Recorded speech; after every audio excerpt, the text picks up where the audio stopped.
I'm actually about to change jobs soon." "Is that because you got fired, not because you're changing jobs? With your high school education and clumsiness, there's no way you could find another job." Looking down on me with a mocking face, she underestimated me. "I got headhunted, actually. I'll be your boss soon." What? After that, I learned about her shocking past. "My name is Ethan. My parents both worked, so I spent a lot of time with my grandfather, who lived with us. He was a police officer working at the local station, known as a kind officer, beloved by everyone in town. Even outside of his duty hours, he often went out to help with troubles in the neighborhood, offering advice and assistance. One night, my parents were out, and it was just my grandfather and me at home.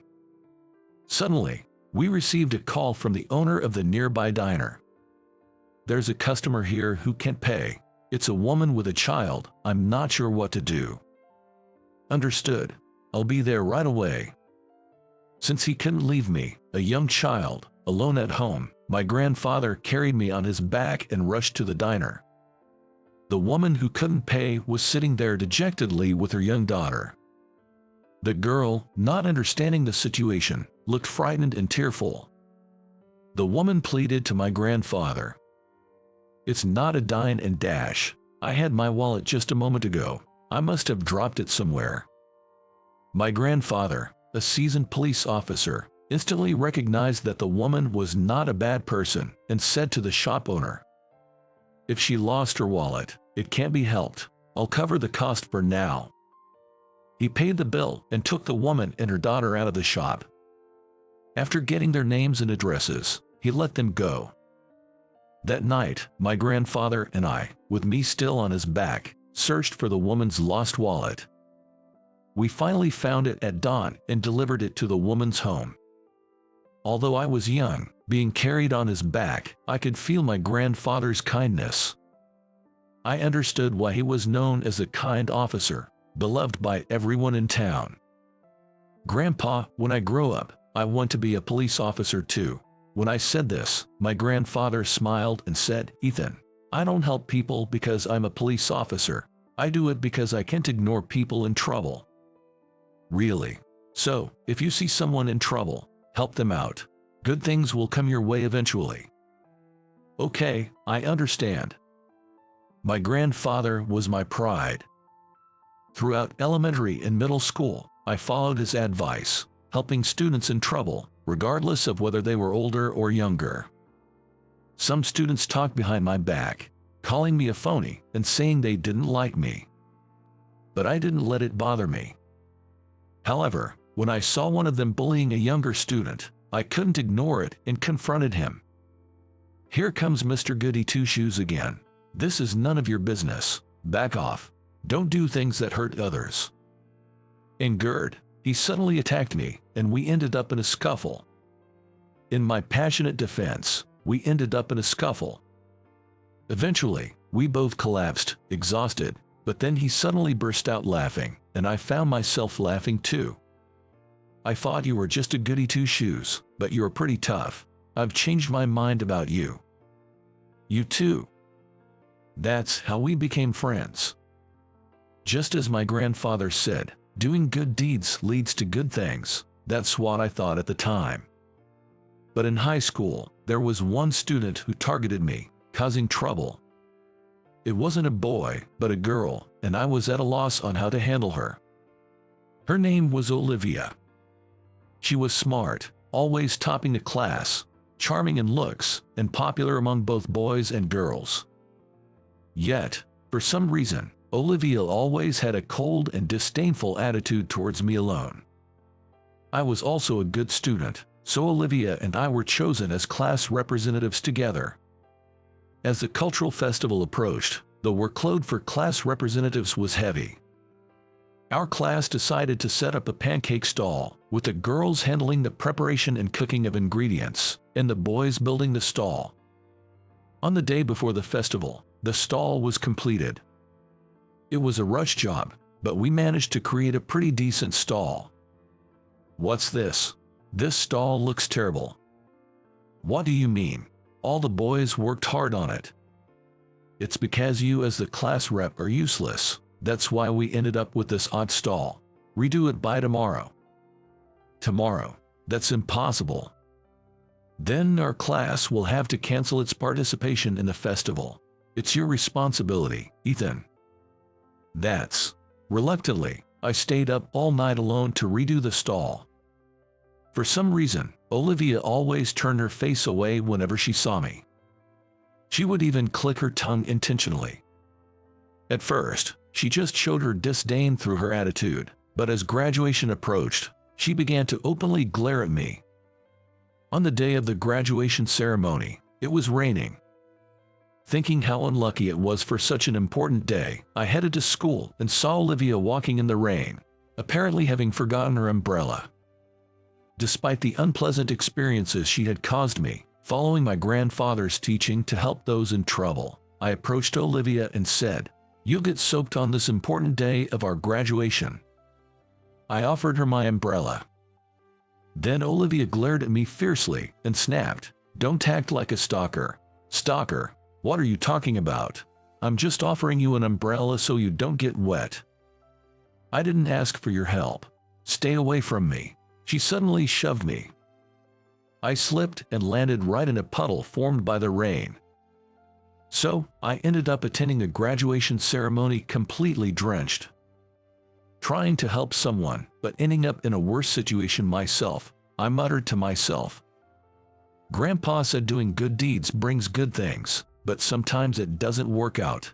After graduating from high school, I landed a job at an IT company, where my programming skills were recognized, and I worked in the app development department. Being a science-oriented person, I had taught myself programming during high school and even obtained certifications. The app I contributed to developing received positive recognition in the industry, and just 3 years into my job, I was promoted to a lead position. The company grew, and among those who joined straight out of high school, I was at the forefront. All right, I'll keep pushing myself even harder. I was enthusiastic, but one evening, as I was about to head home after overtime, a man called out to me from the shadows. Listening to what he had to say, I exclaimed in disbelief, What? You can't be serious." This left me utterly astonished. A few days later, I received an email about a high school reunion. The thought of seeing my old classmates again made my heart race, but the organizer of the reunion was none other than Olivia. She was the same girl who had pushed me into the puddle on our graduation day. Honestly, I hesitated about attending, but the idea of missing out on a reunion I was looking forward to because of one unpleasant person seemed too much of a sacrifice. So, I replied with my attendance confirmation. When I arrived at the venue that day, I saw Olivia sitting at the reception. I didn't want to see her face, so I entered through a different entrance. Catching up with old classmates after a long time, I was suddenly poked in the back. Turning around, it was Olivia. "It's really bothersome, you know." What is? You didn't sign in at the reception, ignoring the rules. Do you even consider yourself a professional? Olivia was still as tough on me as ever. When I went to sign in, I saw Olivia's workplace written there and was surprised. "Not just your name, write down your workplace too." "Actually, I'm about to switch jobs." "That's not a job change. You got fired, right? With your high school education and clumsiness, there's no way you could switch jobs."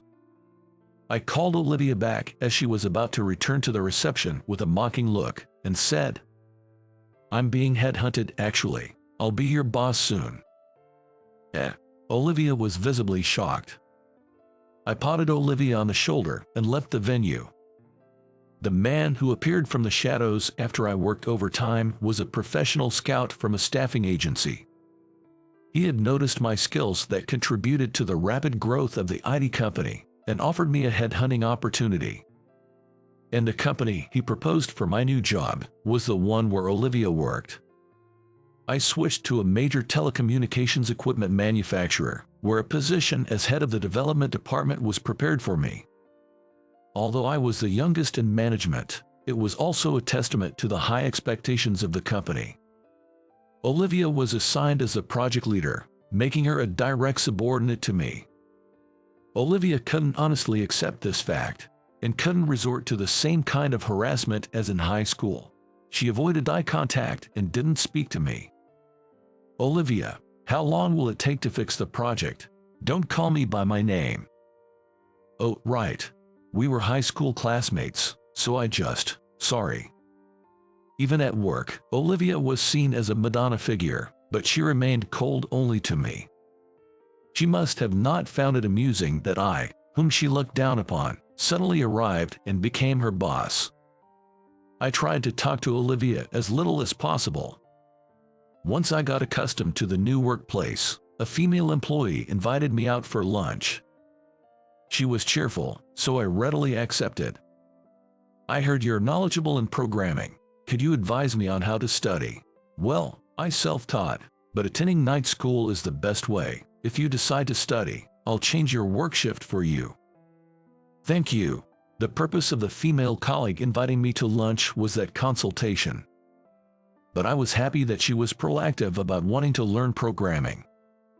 Leaving the restaurant, as I was heading back to the office with her, we ran into Olivia by chance. Her attitude then became colder than ever, and she started behaving defiantly towards me, her boss. Thinking this situation could affect the project, I quietly approached her at my welcome party later. "Olivia, I need to talk to you later." Having become cheerful from the alcohol, Olivia said, "Is that an order from the boss?" "Well, yes." Wanting to have a serious talk with Olivia, I responded so. Then Olivia, with her usual condescending look, stared at me and said, "Then I suppose I have no choice." After the party, she reluctantly followed me, and we entered a nearby bar.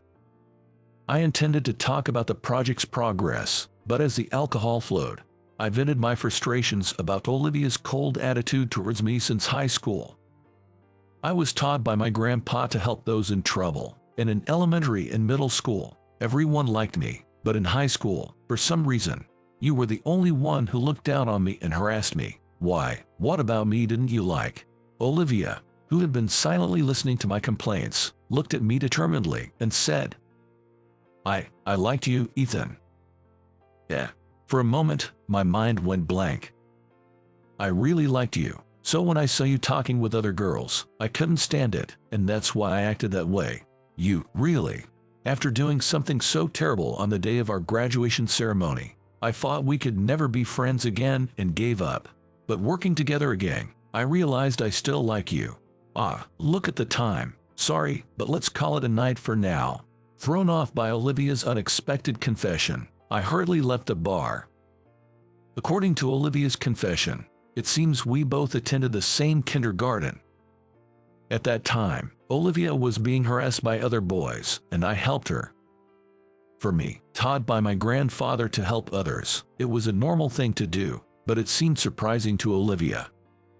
Since then, she said, I became her hero.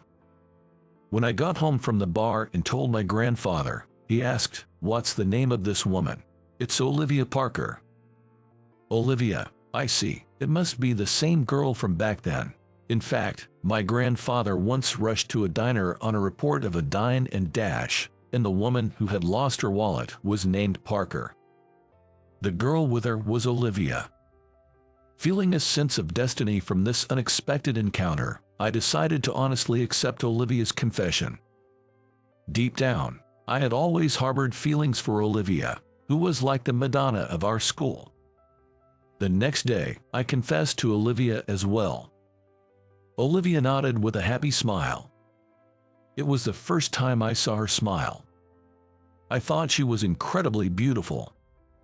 When I told her about my grandfather's story, Olivia too felt it was a fateful encounter, laughing and saying, "If we get married, I'm sure we'll make it work."